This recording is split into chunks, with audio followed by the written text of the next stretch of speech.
Hey everybody, I'm the host, and welcome to our new series, They Erased Her from History. Before we dive into the first episode, I want to explain how this series came about and how it fits into the channel. And while that case will always remain our top priority, I've realized that exploring unsolved mysteries can take us to fascinating places when we focus on individual stories and how those cases intersect with history, science, technology, and culture. Every couple of months, we'll step away from our weekly Madeline updates to explore a different cold case. One that, like Madeline's, has attracted huge public interest or inspired massive conspiracies or sparked seismic changes in how we investigate disappearances and trace the paths of those who go missing. Her name was Elise. She was thin and dirty. She wore no shoes. Her clothes were torn and smeared with mud. According to the Mother Superior, she appeared at the iron gates as if emerging from the storm itself, her eyes wide and vacant. Addressed to an unknown recipient, it warned of surveillance, fear, and an unseen enemy. The writer's name was Elise Lenoir, and the stakes could not be higher. Elise spent the next 4 years inside the convent walls, listening to prayers, tending to gardens, sweeping floors.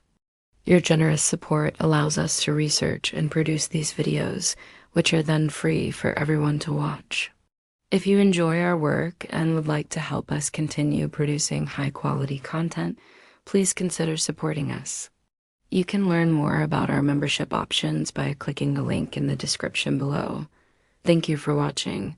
See you next time. But she never joined the other girls in song or laughter. She did not speak. No one knows why she didn't. But after a few months, she stopped crying too. She seemed to accept her solitude without sadness. It wasn't until 1843 that anything changed. That year, Elise became agitated. She paced the corridors at night and woke screaming. She drew pictures of eyes peering through keyholes and lips forming silent words. Eventually, she refused to leave her room. She barricaded the door with furniture and refused food. After 3 days, she agreed to speak to Sister Veronique, the woman who had taken her in. Veronique recalled little of their conversation, but Elise's words cut through the girl's quietness like shards of glass. "I remember," Elise said. "I remember things I haven't told anyone. Things I must tell someone. Please help me." Then she stopped. "They're watching me," she whispered. "They're coming for me again." Veronique tried to calm her, but Elise panicked. She pushed past the nun, raced to the courtyard, and jumped over the convent wall. She was never seen again. We'll examine the facts, the theories, and all the unanswered questions surrounding each case. Something about Elise's demeanor, her words, her intensity unnerved her. So she did what few thought possible. She snuck into Elise's room and searched for clues. She found a worn book of poetry with a pressed wildflower tucked between pages. The flower was still vibrant, its petals a deep crimson. Next to it lay a sketch of a cathedral, eerily similar to the one where Elise had been found wandering. Then Veronique noticed something else. The underside of the book's cover bore a strange symbol, 3 interlocking triangles. Finally, she discovered a hollowed-out section in the back cover. Inside was a tightly rolled piece of linen. Unfurling it, Veronique found a list of names, dates, and locations. The entries stopped abruptly in 1843, but what unsettled her most was the final name on the list, eerily. Beneath it, the date, March 3rd. 3 days later, a fire swept through the eerily mansion in St. Lawrence-sur-Mer. All occupants were reported missing. A full investigation revealed no cause. Fire experts determined the blaze started near the basement, the servants' quarters, but all evidence was destroyed. Bodies were never recovered, and no remains were ever found. Over time, rumors circulated. Some said the family fled. Others claimed they'd been kidnapped. But all theories ended with the cryptic question, why? And along the way, we hope to shed new light on forgotten stories that deserve to be remembered. As some of you know, we've been covering the disappearance of Madeleine McCann since 2020. Make sure you subscribe so you don't miss them. Okay, let's meet our subject. The building, known locally as La Maison de Verre, the House of Glass, had once belonged to an aristocratic family. The De Villiers, rumored to have vanished mysteriously in the early 1840s. The house was in ruins. Its stained glass windows shattered by war, its furniture long looted or decayed. No one had lived there in decades, and most considered it haunted. But one worker, a brick mason named Alphonse Rivet, was tasked with stabilizing a crumbling southern wall of the main drawing room. What he discovered behind that wall would ignite a quiet storm in academic circles for years to come. It was not a chest of gold or family heirlooms. It was a single folded letter sealed in beeswax, wrapped in oilskin, and embedded between bricks as if hidden in a hurry. The letter was dated January 18th, 1843. Its opening words chilled even the most skeptical readers. "They are watching me." The letter bore no official seal. Its ink had faded slightly, but the handwriting was surprisingly elegant, deliberate, feminine, and urgent. The name at the bottom was even stranger. Elise Lenoir. No such name existed in any known census of the time. Not in St. Laurent, not in Paris, not anywhere in the archives of French genealogy. No birth record, no death certificate, no marriage, no property ownership, nothing. It was as if Elise Lenoir had never lived, and yet her voice remained, preserved in ink. The letter described fear. Surveillance, meetings beneath cathedrals. Mentions of men in robes, of visitors who never knocked. Of an underground place called the Memory Chamber. Its tone shifted midway, from fear to determination. She warned the reader of something she called Directive Black Psalm, and a group referred to only as the Custodians. Most chilling was the final line, "If this reaches the outside world, I am already gone." The letter passed through hands quietly, first to a local historian, then to a university professor in Cannes, and eventually to British archivists after a quiet agreement between French and British intelligence. That agreement, discovered decades later, was classified under a 1952 document titled ELN Intercept. Within that file, the description was brief: female, possibly French. Codename ELN subject exhibits anomalous mnemonic retention and pattern analysis. Exfiltration failed. Target erased under Directive Black Psalm. No further inquiry. It was the only reference to Elise Lenoir in any intelligence record, and the last, or so they thought. With that in mind, here's a glimpse of the cases we'll be covering in future episodes.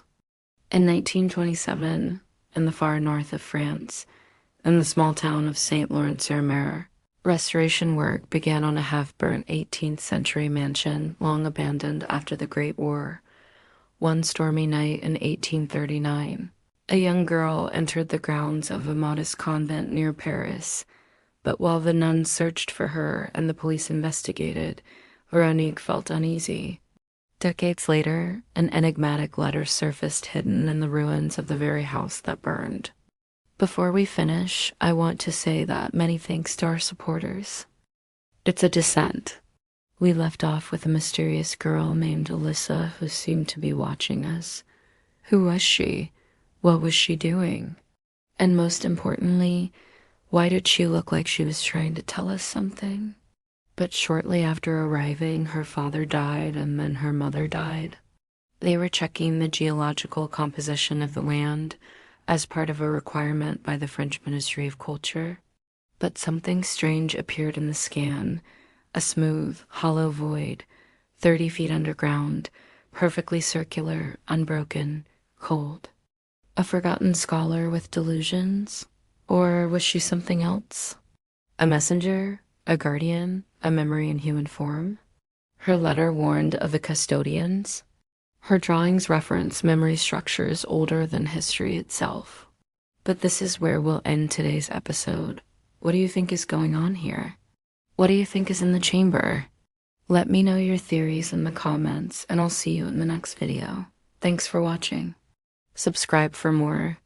And now science is discovering that something beneath the earth remembers her name. A sealed dome, a humming pillar, a voice in the dark, and a woman erased from every page except the ones she wrote herself. Even stranger, the temperature around that void dropped by 3 degrees Celsius, despite no signs of airflow. No pipes, no tunnels, nothing. The team initially believed it was a fault pocket, a sinkhole waiting to collapse, but the composition of the rock said otherwise. This wasn't erosion. This was something carved. And it was sealed. And when that happened, the entire family, including little Elise, would have been sent to live with relatives in another village.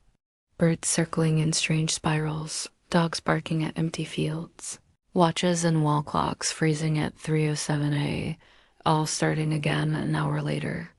The next day, a team returned to the Day Valier ruins and checked the sensors buried beneath the ground. What they saw changed everything. They installed sensors, cameras, eye-listening devices, all pointed at a sealed stone dome that had not changed for over 160 years.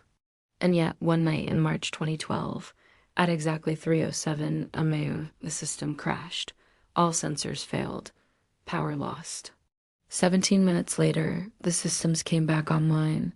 Nothing had changed, except for the recordings. For 17 minutes, the dome emitted no sound, but the microphones picked up something. A voice, faint, almost whispered, saying the same word again and again, Elise. The metallic column inside the sealed chamber had tilted slightly, only by 1.3 degrees, but it had moved. Something inside that chamber had shifted. It was tradition. After both parents died, the children would be split up between their closest relatives, almost always permanently. Elise would have seen her father's side of the family. Her uncle would have taken her in, raised her as his own, and legally adopted her when she was just 10 years old. But what happened to her biological sister? Where did she go? Unfortunately, we don't know. But we do know that she ended up in a convent, somewhere in France.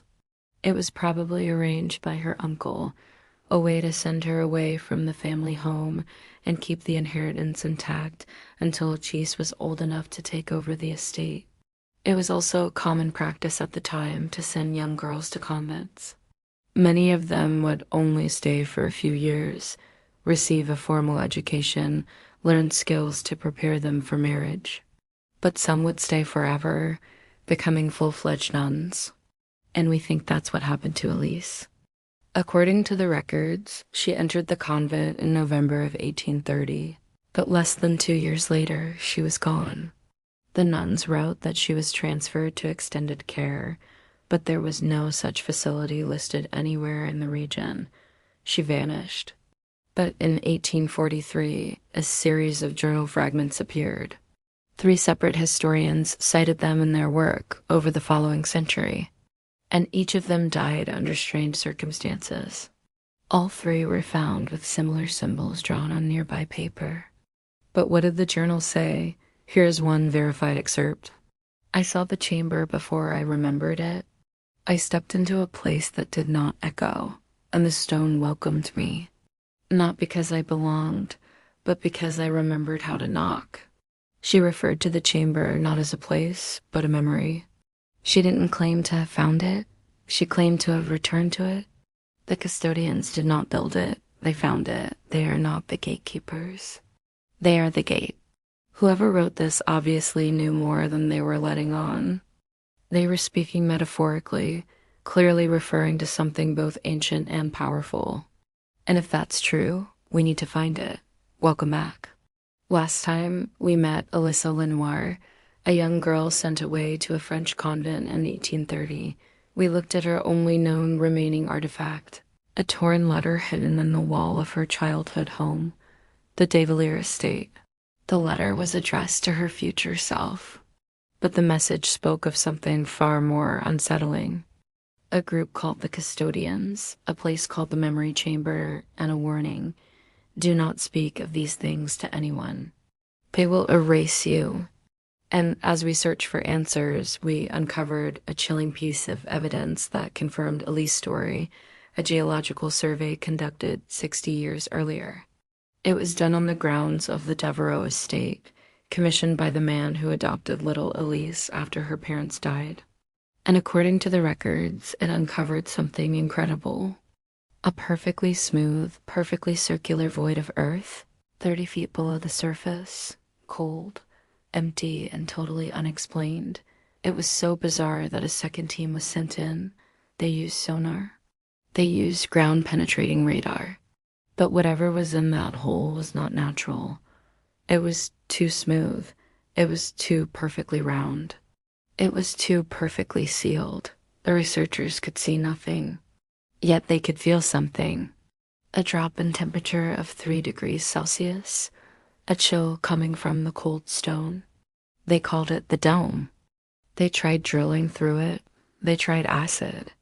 They tried sound waves, focused pressure, and even shaped explosives. But the stone was impenetrable.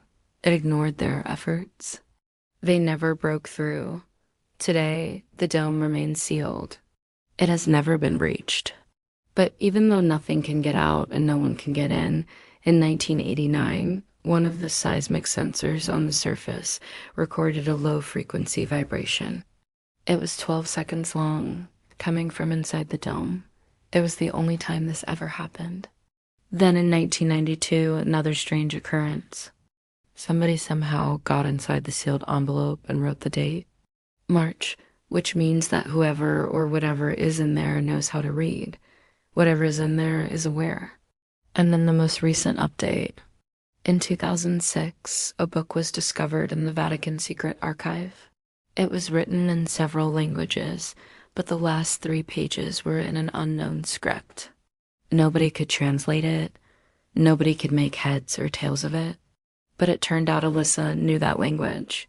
It was found in the margins of one of Alyssa's notebooks. The secret text was a code. It was based on memory association, not grammar. When decoded, it read: to stand before the chamber, you must carry silence. To enter it, you must remember what never happened. To find out what that means, we're going to have to find the chamber. And to do that, let's return to the beginning, to the village of Allier where 9-year-old Elise lived. When Elise and her family moved to the Davalier estate in 1824, they would have entered through the main gate on this road. But in order to do that, let's go back to 1986. That S when a small research team began a soil density scan beneath the ruins of the Davalier estate. In 1989, a mild earthquake struck the region. No damage, no real news coverage, but within hours, local reports began pouring in. So, what is the truth? Was Elise Lenoir just a disturbed woman? In 2011, the Davalier Chamber project was quietly reopened under private funding, not by the French government, not by a university, but by an unnamed foundation based in Switzerland. There's much more to this story and much more that we still don't understand. This video contains flashing lights and unsettling imagery. Viewer discretion is advised. January 17th, 1968, somewhere in the countryside. A worn leather briefcase is pushed through the slot of a mailbox. Inside are 4 glassine envelopes. Addressed in thick black marker, no return address. The contents: 4 photographs. No people, only structures. Box 5, file 34 contained a diary. The diary contained fragments from a fragment itself. Of course, there is no proof of this. There is no reason to suspect it. There is nothing except intuition based on a lifetime of obsession, a lifetime of studying patterns and forgotten things. How do I know this? Well, as you can see, the diary is full of gaps. Now, I could explain this away with Jane Dufour forgetting to write in some areas, or leaving the pages blank for a symbolic reason. But what if neither of these are true? What if the diary is missing pages because the diary was never whole? What if it was always supposed to be this way? And what if Jang Defer didn't fill in the blanks, but uncovered them? See, since 1994, I have been making my own visits to the Archives Nationales. This isn't my first rodeo. I've made thousands of requests, seen hundreds of boxes. And every once in a while, just out of habit, I check the restricted stacks. Sometimes there's nothing. Sometimes there's tea bags and a child's shoe. Once I saw a box labeled incomplete, and inside were 174 pieces of a human finger.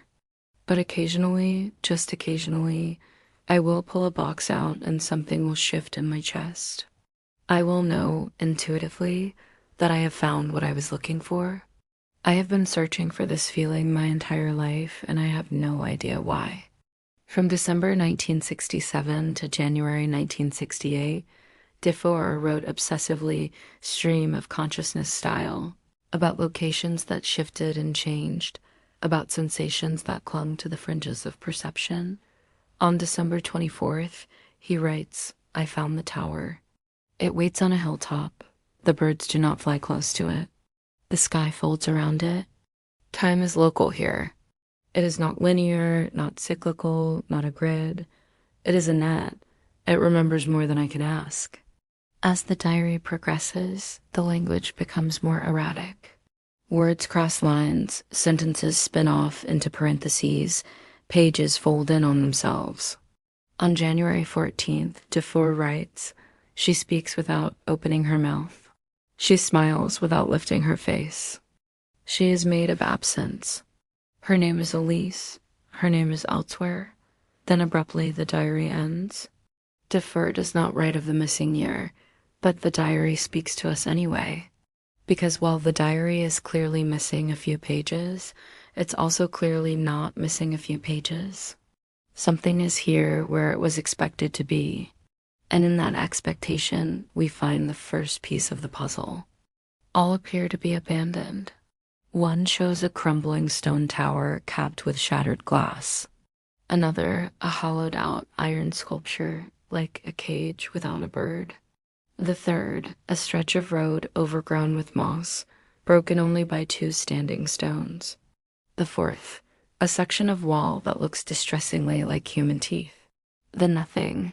No further packages, no communications. No explanation. Then, 9 months later, on October 12th, a single document arrived at the Institute of Cryptography.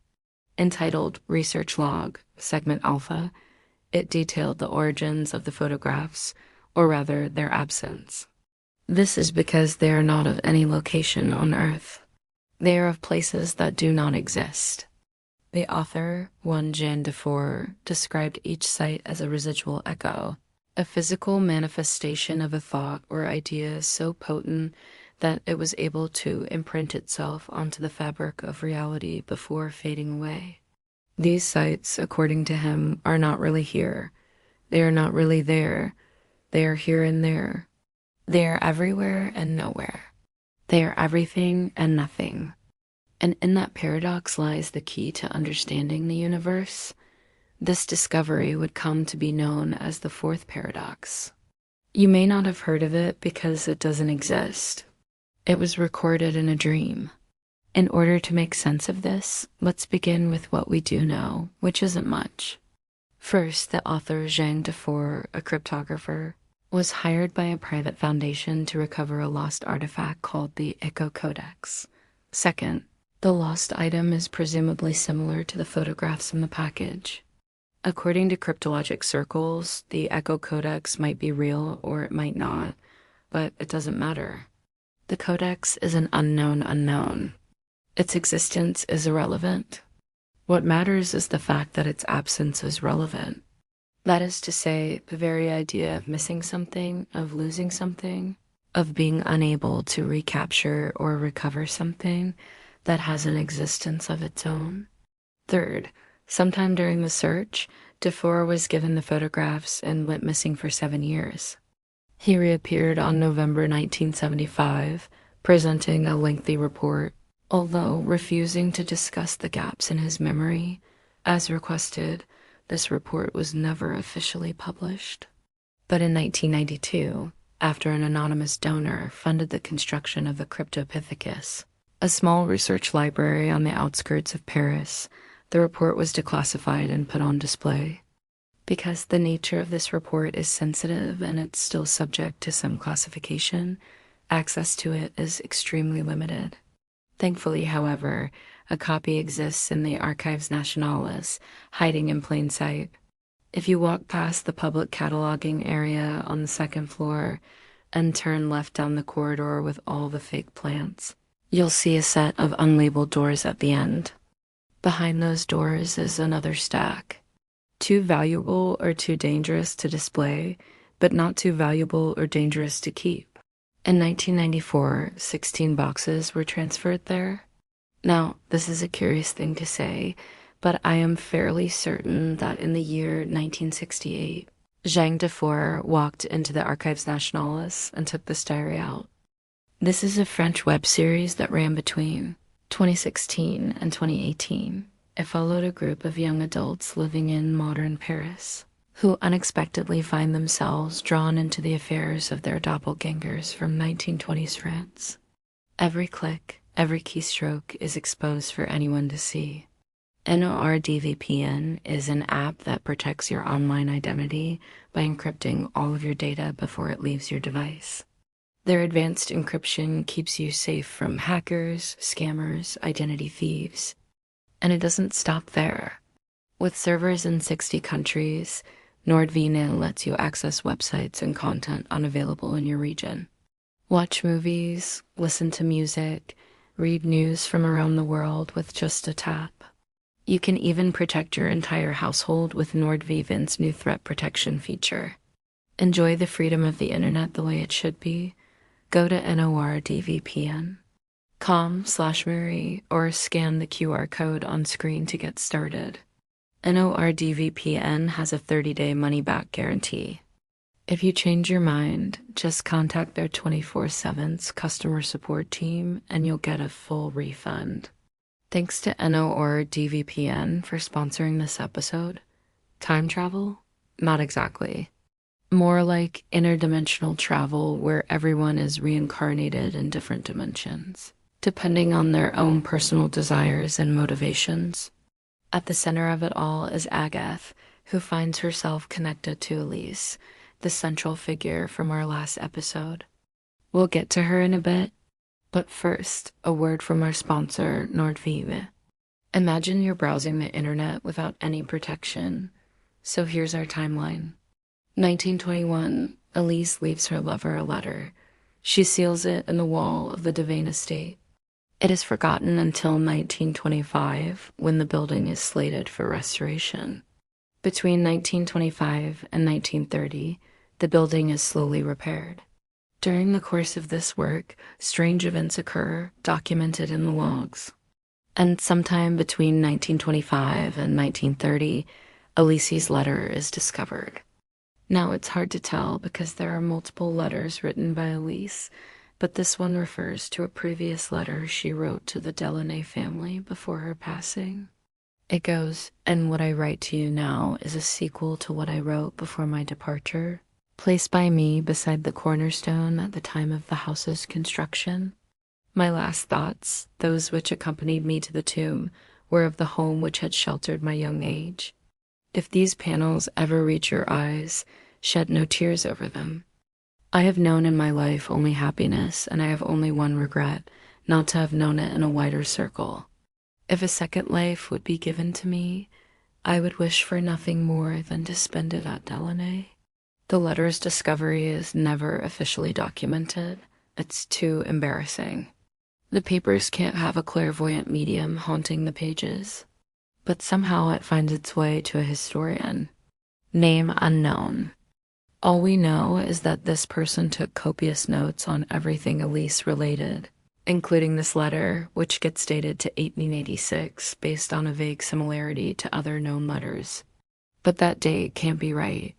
Elise is still alive in 1886. She wouldn't leave a letter from beyond the grave.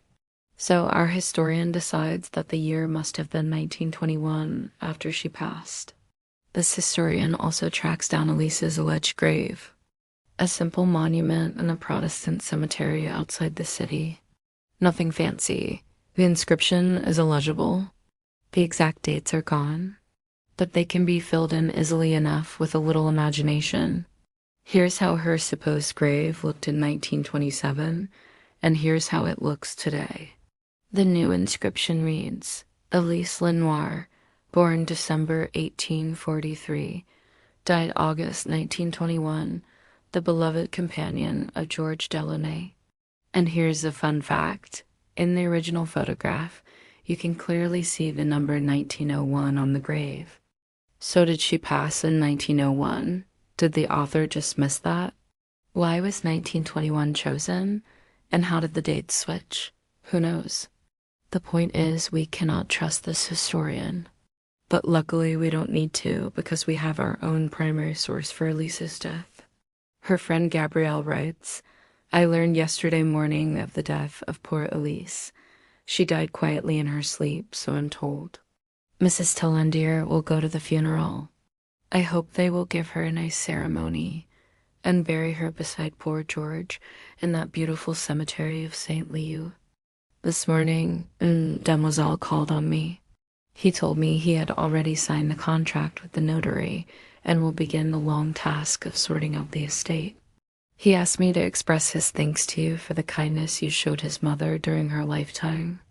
Tell him, I said, that my friendship for his parents has not ceased since I knew them, and that I hold dear the memory of two good and honest people. So Elise's friends knew of her passing, but the family apparently not so much. Gabriel's letter is dated September 27th, 1921. Later that day, Louis Delaunay signs a contract with a notary. He is almost certainly referring to the same death when he writes, Today, on the advice of Dr. Malice, I went to see Mademoiselle Leonore. I did not recognize her. She did not recognize me. She was lying in a coffin. It was necessary for me to see her in order to make arrangements for her burial. Her remains will be buried in the family grave in the St. Leap Cemetery. After everything we've heard about the Delaunays, do you think Louis actually thinks Elise is his mom? Do you think he's willingly impersonating a man who's been dead for years? Is this what it takes to run a business in 1920s France? I don't know. And that's not important. What is important is that Elise is not mentioned in the press. Her passing passes without a trace. No obituaries, no articles, she just fades away. Luckily, we have the logs, we have the grave, we have her last letter, and most importantly, we have her final days in the hospital, as told by the head nurse, Sister St. Jacques. Quote, she died without speaking a word. During her illness, she seemed to live in another world, listening attentively to sounds which we could not hear. She followed conversations and made continual replies, not audible, however, and often laughed at ideas that we could not perceive. At times, her hands would move as if signing papers. She would take off her nightgown and put it on again. At other times, she would rise from bed and dress herself. As soon as the doctors entered the room, she would call them and insist that they visit her friend, Mademoiselle Gabrielle. She talked a great deal about her. When she died, she appeared calm and tranquil, as though she felt no pain. Toward the end, it seemed as though she were deaf and blind, lost in the depths of her own thoughts. When I bent over her to watch her breathing, she opened her eyes, looked at me, and smiled. She did not speak, but she formed with her lips the words, "It's warm." Then she closed her eyes and breathed her last. Now, if you want a complete account of her life, you'll have to wait for the next episode. This one is getting a little too long. So much to cover, so little time. The main takeaway here is that Elise really is dead, and whoever made this website lied. But maybe they had a reason. Maybe there's a method to the madness. Maybe Elise wanted to die. We don't know. That's the thing. If she left a trail, it's a faint one. Fragments of text, a single metal plaque. That's not enough to build a life on. It's easy to come to conclusions to fill in the blanks, but I'm not going to try. Instead, I'll offer some quotes from her grave and let you decide. I have known in my life only happiness, and I have only one regret, not to have known it in a wider circle. If a second life would be given to me, I would wish for nothing more than to spend it at Delamay. Was she in love with the idea of love? Was the pain of her past unbearable? Would she really trade places with the family she mocked? That's up to you. You can interpret the ambiguity. You can accept the silence. Or you can follow the breadcrumbs, jump through the wormholes, and seek out answers in the memories of others. In the next episode, we'll all look at what the future holds for the Delaunays and what happens when a stranger walks into their lives. See you then. Hello, friends. If you've been watching our channel for a while, you probably already know we're not dealing with ordinary history. We're not chasing headlines. We're sifting through ash. Today's episode is about a book. Not one you'll find in libraries, by choice. You choose to study the old ways. You choose to decipher hidden texts. You choose to stand in doorways and wait for what is coming. Share this video with others. Bonus points if they haven't heard of the Keepers yet. Remember, if you stay until the end, you might hear the echo. And it could change everything. Thank you for watching. And then you become a keeper yourself, or by necessity, someone puts you in contact with the truth. They send you a leather-bound package. They leave you a whisper at the edge of your vision. They scratch a glyph in the frame of your window. Then you are a keeper, whether you like it or not. There is no formal initiation ritual. There are no membership cards. But once you see a certain number of echoes, you cannot unsee them. Your world tilts just enough to reveal the cracks. In the foundations of things, the echoes tell you where to look for the answers, but you will never receive those answers. You will only receive more questions. And if you keep looking, you may find yourself at the doorframe, standing in the shadow of the mountain, and there you will make a choice. Stay in the safety of the echo, or step into the silence on the other side. I would like to join the Keepers, but I don't want to go to the mountains. That's fine. The mountain comes to you. It always does. Sometimes it's a dream. Sometimes it's a feeling. Sometimes it's a glyph carved on the sole of your shoe. You can choose to ignore it. You can choose to keep looking away. But then you won't get the answer.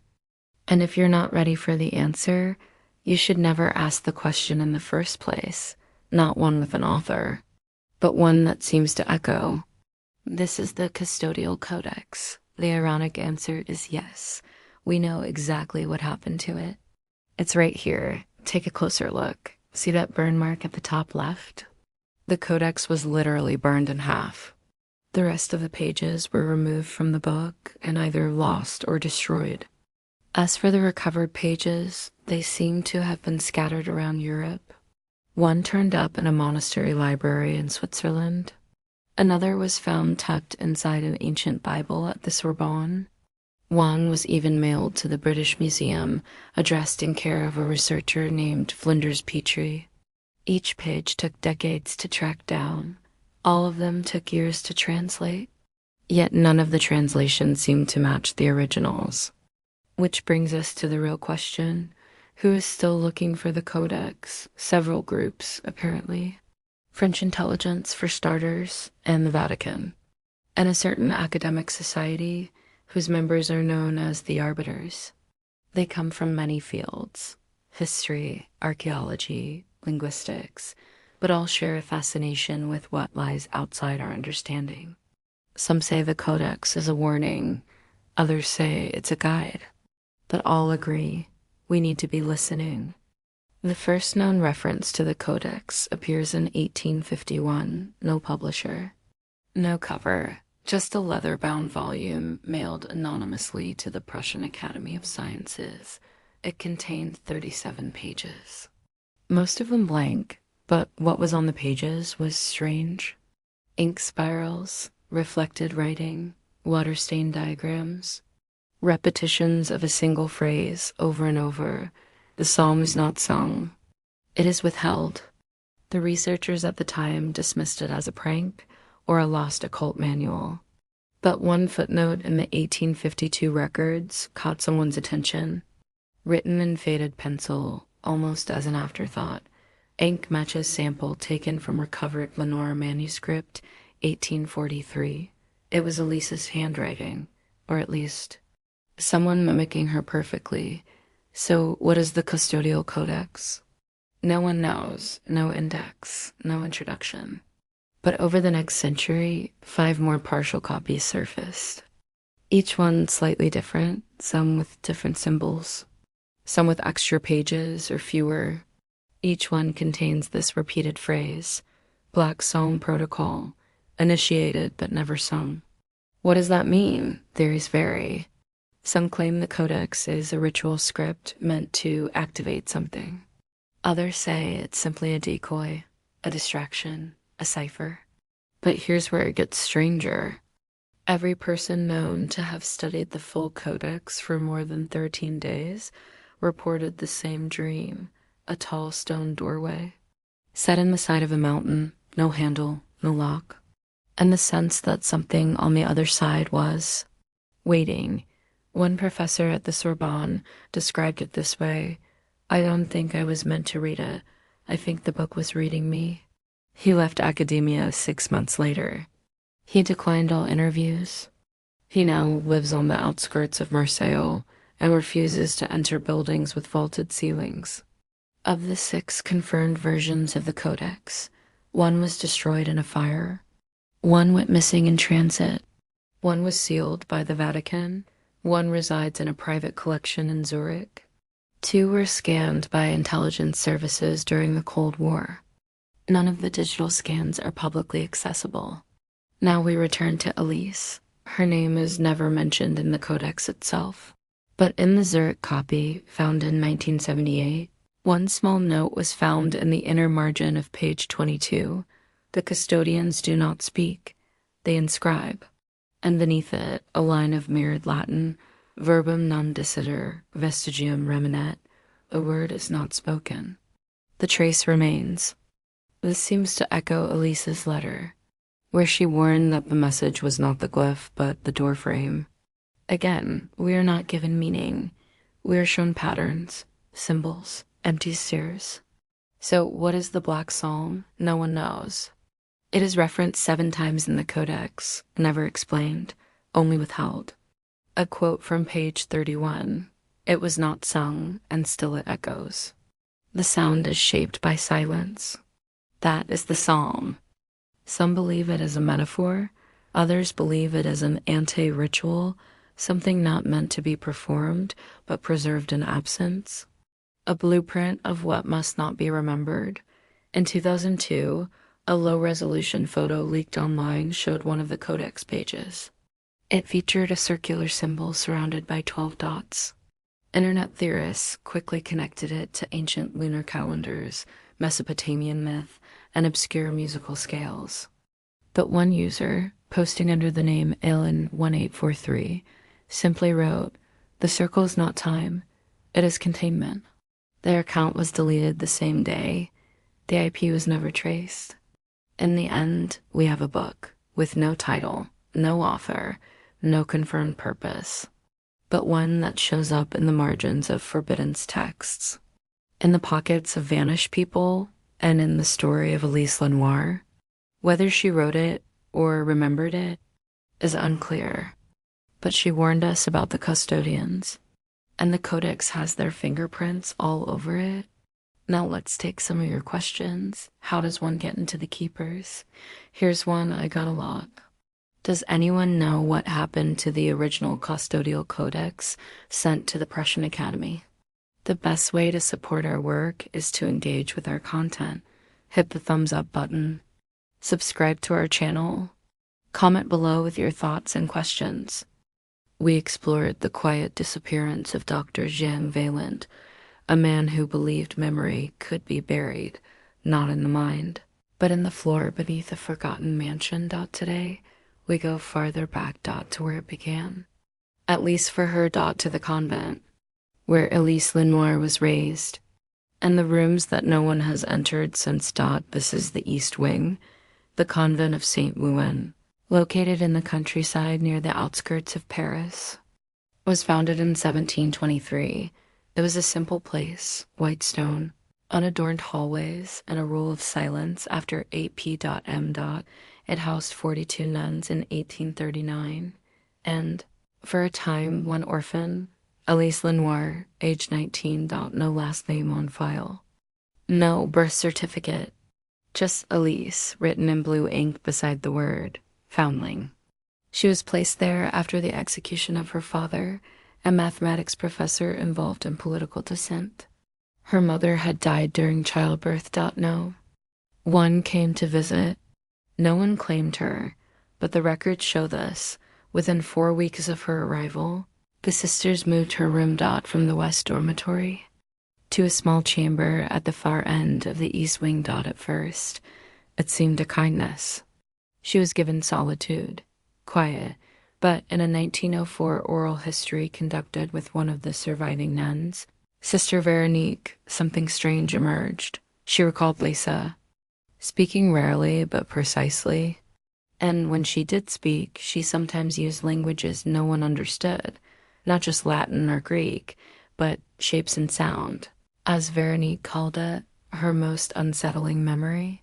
She would face the wall at night, just listening, and sometimes the wall would respond.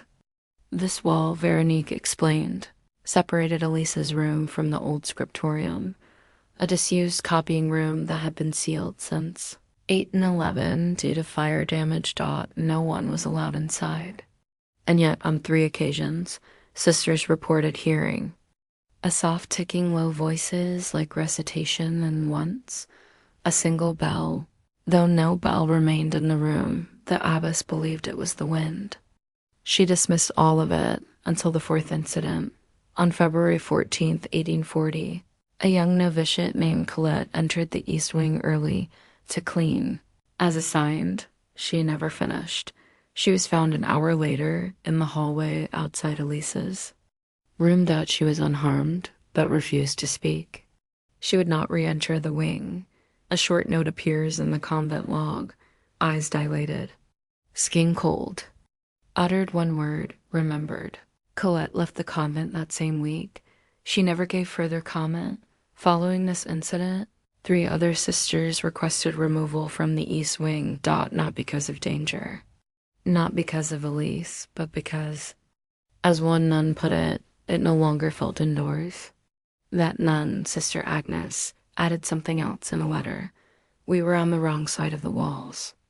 I don't mean inside or out. I mean before or after. Time doesn't sit right there. The East Wing was sealed permanently in 1841. Elise was moved. 2 years later, she disappeared. In 1986, a researcher named Therese Guillot obtained permission to scan the sealed section of a convent using non-invasive sonar. What she found was baffling. The layout did not match any known blueprint. Walls extended where they shouldn't. A hallway appeared to spiral slightly, like a subtle turn that never completes. One room registered unusually dense, as if something beneath the floor had absorbed weight or sound. When asked what she believed, Guillot simply said, "You can't map a place that hasn't finished becoming." Her research was halted. The convent withdrew cooperation. No scans were published, but a note from Guillot's private files, leaked years later, included a short quote from a voice recording taken during her visit. Soft static. She stood where no one had stood yet. Click. Silence. No voice was attributed. No one remembered hearing it during the visit. So what happened in the East Wing? Did Elise speak to the wall? Did it respond? Or was the wing simply a place where history thinned and the future listened? We don't know. The East Wing remains. Closed. No tours, no cameras. Just a locked hall behind a faded iron key, held in silence. And according to the most recent logbook, dated 2020, occasional creaking reported from behind the sealed door, Air unusually warm on approach. Number: draft detected. And the strange events in the East Wing.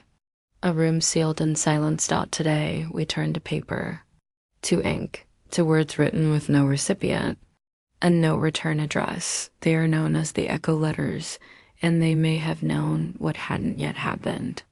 First known echo letter was found in 1991 in a dusty wooden chest at the back of a Prague antique store. No name, no envelope, just folded parchment, stained with time, and a sentence that read, "Don't wait for them to knock.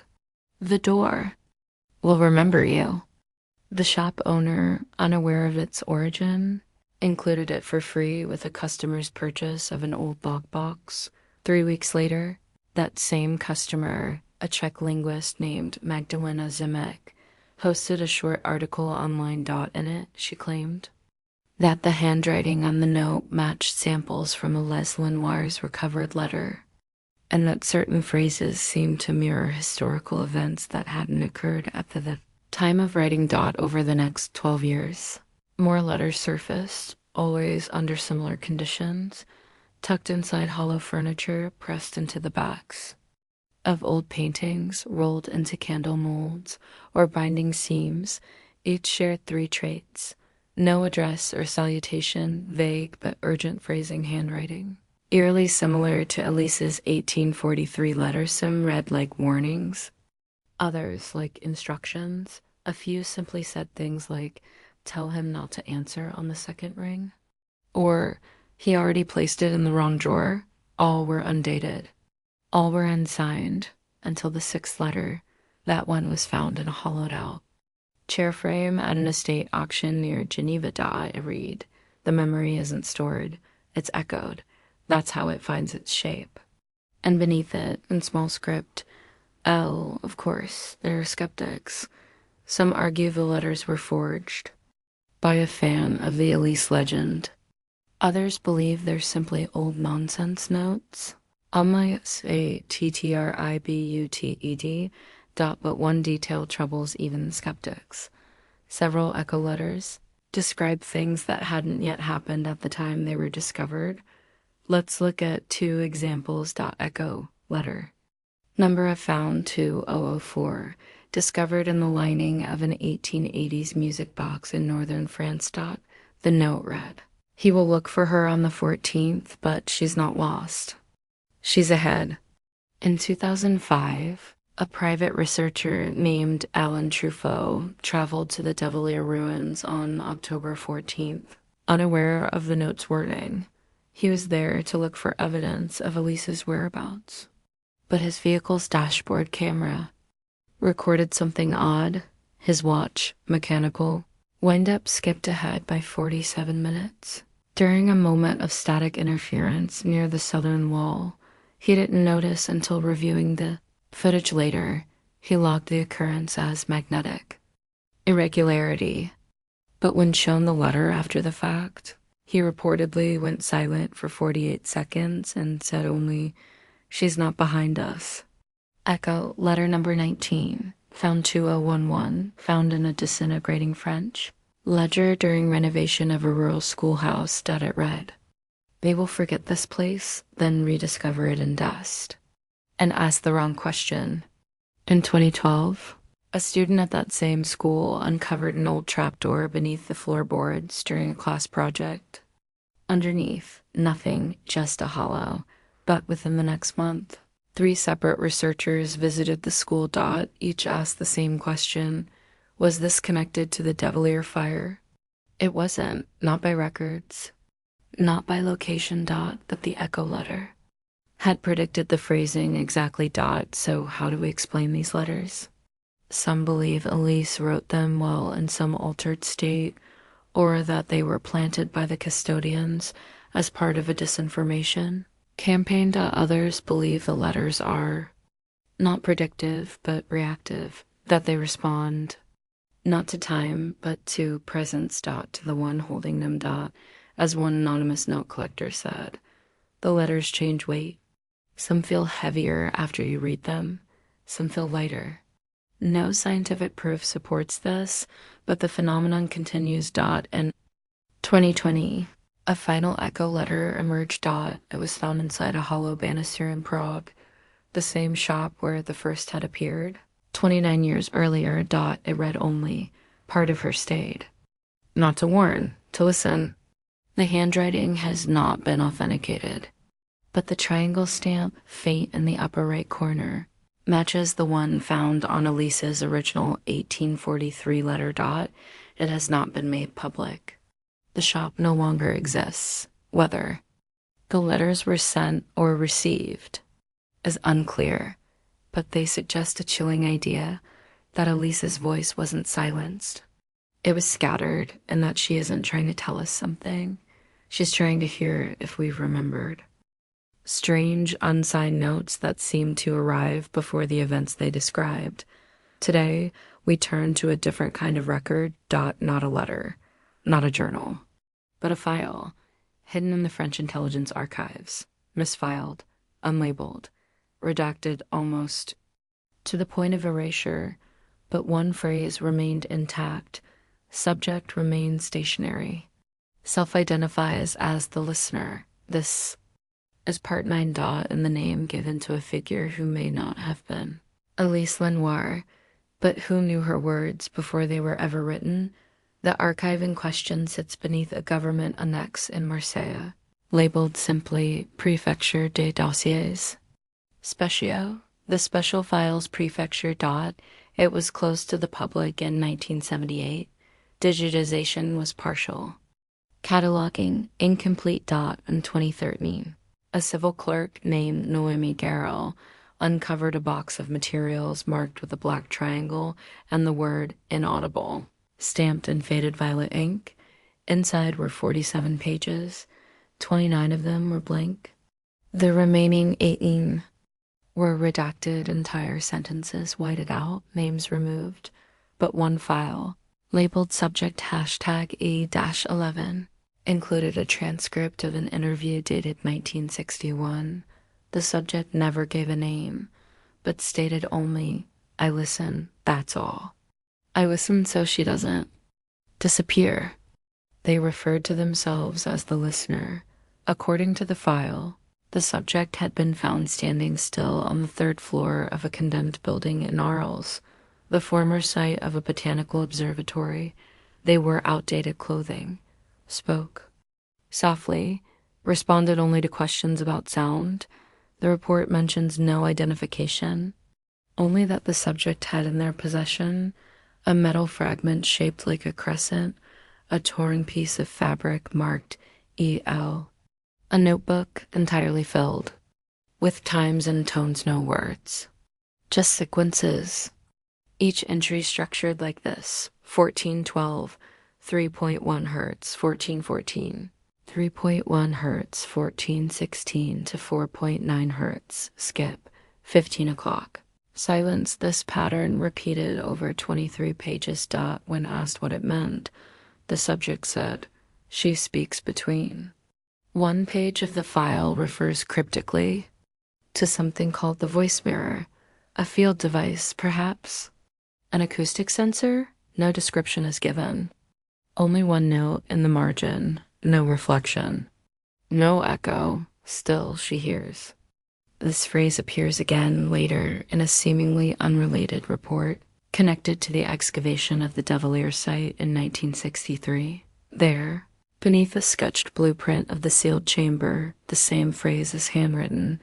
Still she hears. Back. In Marseille, investigators conducted a basic cognitive test on the listener. One question stood out. The examiner asked, "What is your name?" The response, "Not mine. I carry someone else's echo." The name is waiting. The session ended shortly after. The subject did not return to holding. The report claims they slipped away during a routine fire alarm. No witnesses, no camera footage. No door was opened, just one thing remained, a faint hum, reportedly still, audible for 17 minutes after the room was emptied. So who or what was the listener? Was this Elise, years later, hidden in a new identity? A decoy? A copy? Some believe the listener was not a person at all, but an artifact misread as human. Others believe they were real, but didn't speak to us. They were there to catch something. One fringe researcher, now deceased, put it this way: the listener isn't recording, she's anchoring. Something passes through us. She holds it still just for a moment so it can echo into the future. This might explain the time stamps, the frequencies, the low, repetitive tones noted in her notebook dot not signals. But rhythms dot the same rhythms noted near the Devilier chamber. The same silence that preceded Elise's disappearance. The final page of the Marseille file includes a drawing, not detailed. Just a series of concentric rings with a single black dot in the center dot, and beneath it, 3 words: the voice remains. No context, no signature, but in handwriting nearly identical to Elise's. This was part 9, the listener dot in part 10.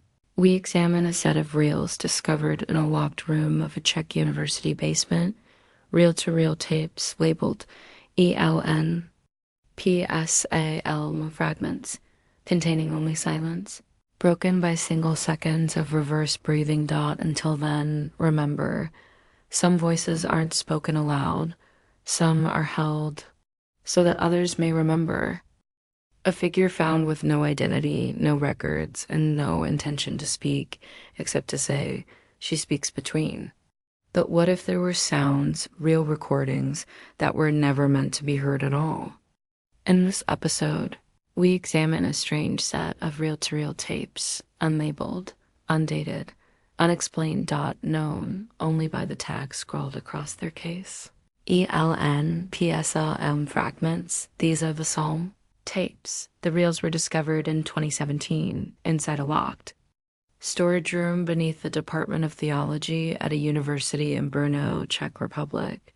The room had not been accessed since at least the 1970s. The door was sealed, but not with a lock. Instead, it had been nailed shut. From the inside dot, when researchers finally entered, they found a table, 2 reel recorders, powered off, 4 chairs, a stack of unlabeled books, and 5 reels of audio tape, each marked only ELN PSM fragments in red pencil. Each reel was 60 minutes long. Only 1 tape was playable. The rest were warped or degraded, but what they heard was almost nothing. The first 12 minutes were pure silence. No static, no hiss. Silence, as if nothing existed at all. Then, without warning, a single breath drawn sharply inward, as if someone had just realized they weren't alone. Then, more silence. At 28 minutes and 44 seconds, a second breath, shorter. Then, backward speech, unintelligible, 3 syllables, then silence again. Spectral analysis revealed something chilling. The quiet wasn't empty. When played at 400% speed, researchers detected a low-frequency hum between the silences. Repeating at regular intervals. It measured exactly 3.1 J. The same frequency logged in the notebook of the listener. When examined by linguists, the reverse speech could not be translated, but when an iModel fed the syllables, suggested a possible match in ancient Occitan, a language Lisa was rumored to speak in childhood. The phrase, "Lo port is pa tempot," which translates to "the gate is not closed." That phrase appears nowhere in any known religious song, but it was later found, scratched faintly into the wood of the storage room wall, just behind where the tape recorders had been set up. It was carved in reverse. As if the person had etched it from the wrong side of the wood.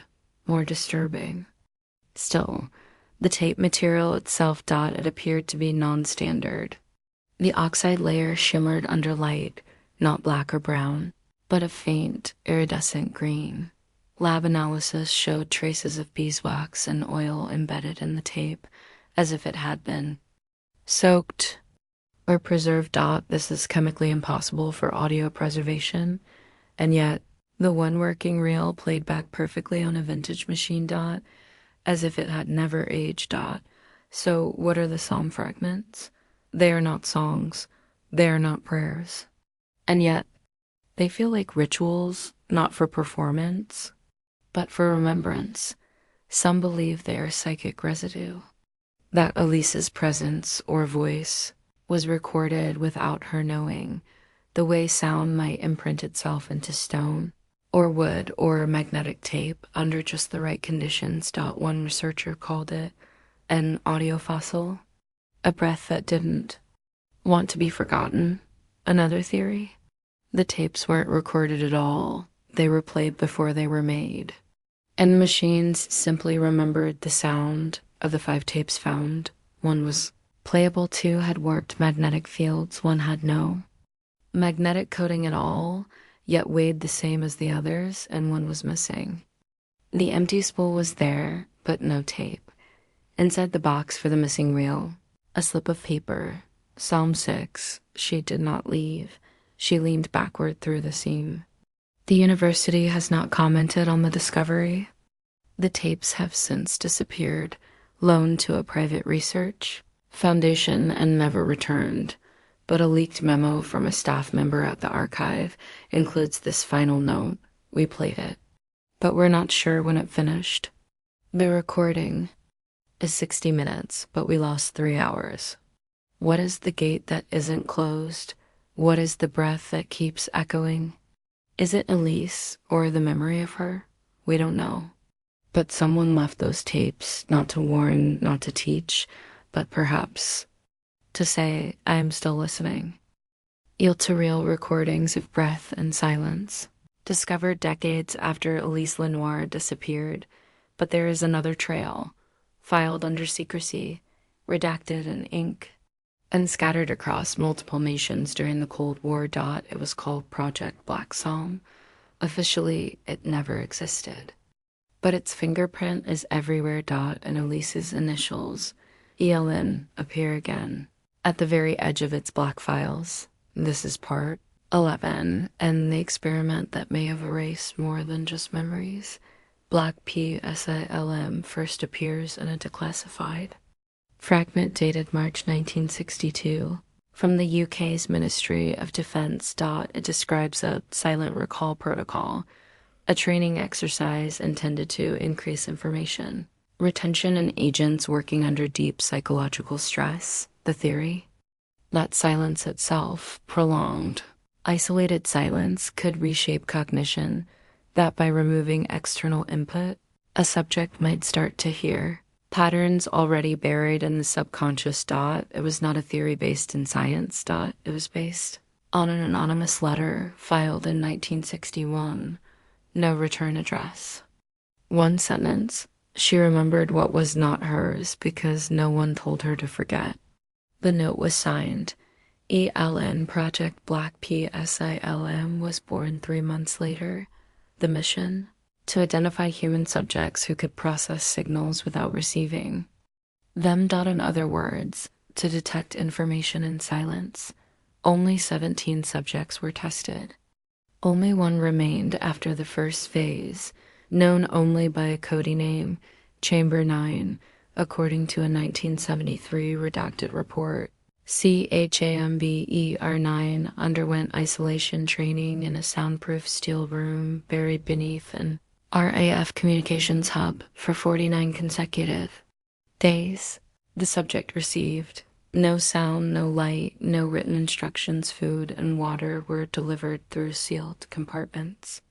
No clocks, no stimulation, but inside the room, a single speaker had been mounted. It emitted nothing. No hum, no frequency, no tone. Just a dead channel. Until day 23. On that day, Chamber 9 reportedly began to respond. Not to instructions, but to silences. They would tilt their head, as if listening. They began mimicking patterns, tapping rhythms, slow inhalations, sometimes repeating single words, again, empty, reverse.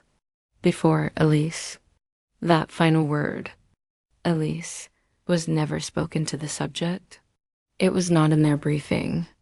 And according to records, no one on staff had ever spoken the name aloud. The recording equipment in the chamber captured the moment. The voice was calm. Elise was the first. I am not her. I am what she opened. After day 31, Chamber 9 refused. Food. They remained still for 18 hours at a time. They spoke only during 1 minute. Intervals. Always at the same time. 3:11. A.M. This is the exact time Elise's last confirmed letter was timestamped in 1843. What did the subject say? According to the transcript, she gave them the wrong map. The chamber was not where she was. It was where she had already listened. On day 44, Chamber 9 began to write using what? No one knows. They inscribed symbols on the steel walls, described as geometric loops, kite circles, and glyphs in motion. But when observed, they had vanished. The walls showed no marks. Only faint heat signatures and repeating intervals as if the shapes had been burned in. Then forgotten. Project Black Psalm was terminated on day 49, the final event. Total silence. In the chamber, even in biological readings, the subject's heart rate paused for 47 seconds, then resumed. But never the same. Chamber-9 was removed from the program. No further files exist, but a memo found years later, marked internal only, refers to the subject again. It reads, subject has retained silence pattern.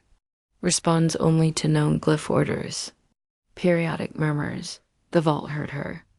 I am not the voice. I am the gate she left open. What does this mean? Was Chamber 9 a medium? A mirror? Was Elise's influence replicating across time? Not in memory, but in silence? Some believe Black Pisa LM was not an experiment. It was. A search. Not for new subjects, but for residents. To see if what Elise left behind still echoed, and maybe still does. This was part 11, Project Black Psalm. In part 12, we examine a strange photograph found behind the wood paneling of an abandoned government building. A photo with no camera, no date, and one detail that chills everyone who sees it. In the corner of the image, Elise Lenoir is standing, and she's looking straight at the viewer. Until then, remember, the mind forgets, but silence keeps everything. A Cold War experiment that sought meaning in silence, and perhaps something.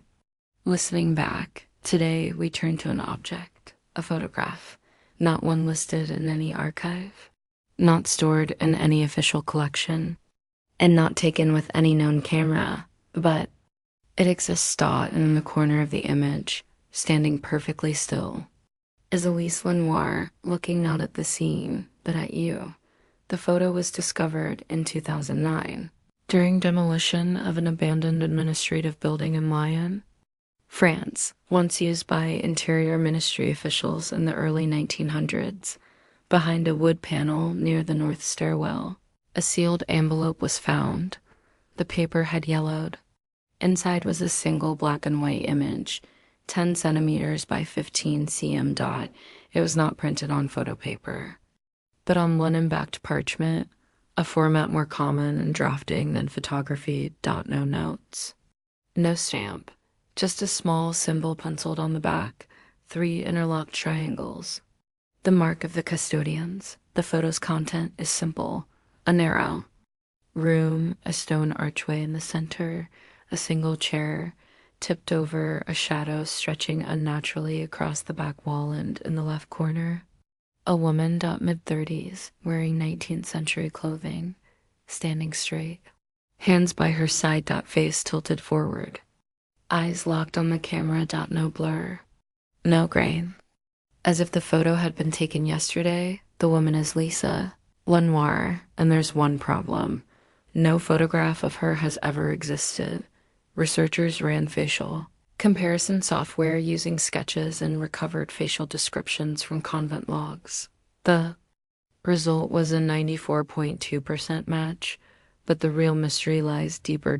According to multiple experts, The image shows no lens distortion, no aperture curve, no depth field warping. Not in short, it is not a photograph, one optics professor wrote. It is a record, but not one made by light. Attempts to carbon date the parchment yielded inconsistent results. Placing it anywhere between 1870 and 2045, the ink on the back, undetectable. It had no chemical marker consistent with printing, pencil, or dye, and when exposed to UV light, something strange occurred. The archway in the photo became transparent. Beneath it, another scene blurry, unresolved, but some see bookshelves. Others see staircases. And one observer, a photo technician named Remy Duhamel, claimed he saw his own reflection in the image. Not a shadow, he said. Me, looking into the room. But the room isn't real. It doesn't exist. No match has ever been found. Even stranger, the shadow cast on the back wall of the image, the one that stretches beyond natural angles, appears to change shape. When the image is viewed over time, observers describe it differently. Some say it resembles a second figure, others see an open book, a few describe hands reaching downward. One researcher noted the shadow appeared to lean closer when viewed in the mirror. Could this image be a fake? Possibly, but then why the linen parchment? Why the impossible ink? Why the UV effect? And why, in a 1965 MI6 report, long before the photo's discovery, does a handwritten note mention the following? She left an imprint, not a photo, not an echo, a moment that never closed. That phrase, a moment that never closed, appears again in Elise's final known letter, which was written in 1843. Today, the image is held in a private collection. It has not been released publicly, but low-resolution scans circulate among researchers. One detail emerges in all copies: Elise's eyes. They do not reflect light. They do not shift or blur. They stare as if waiting.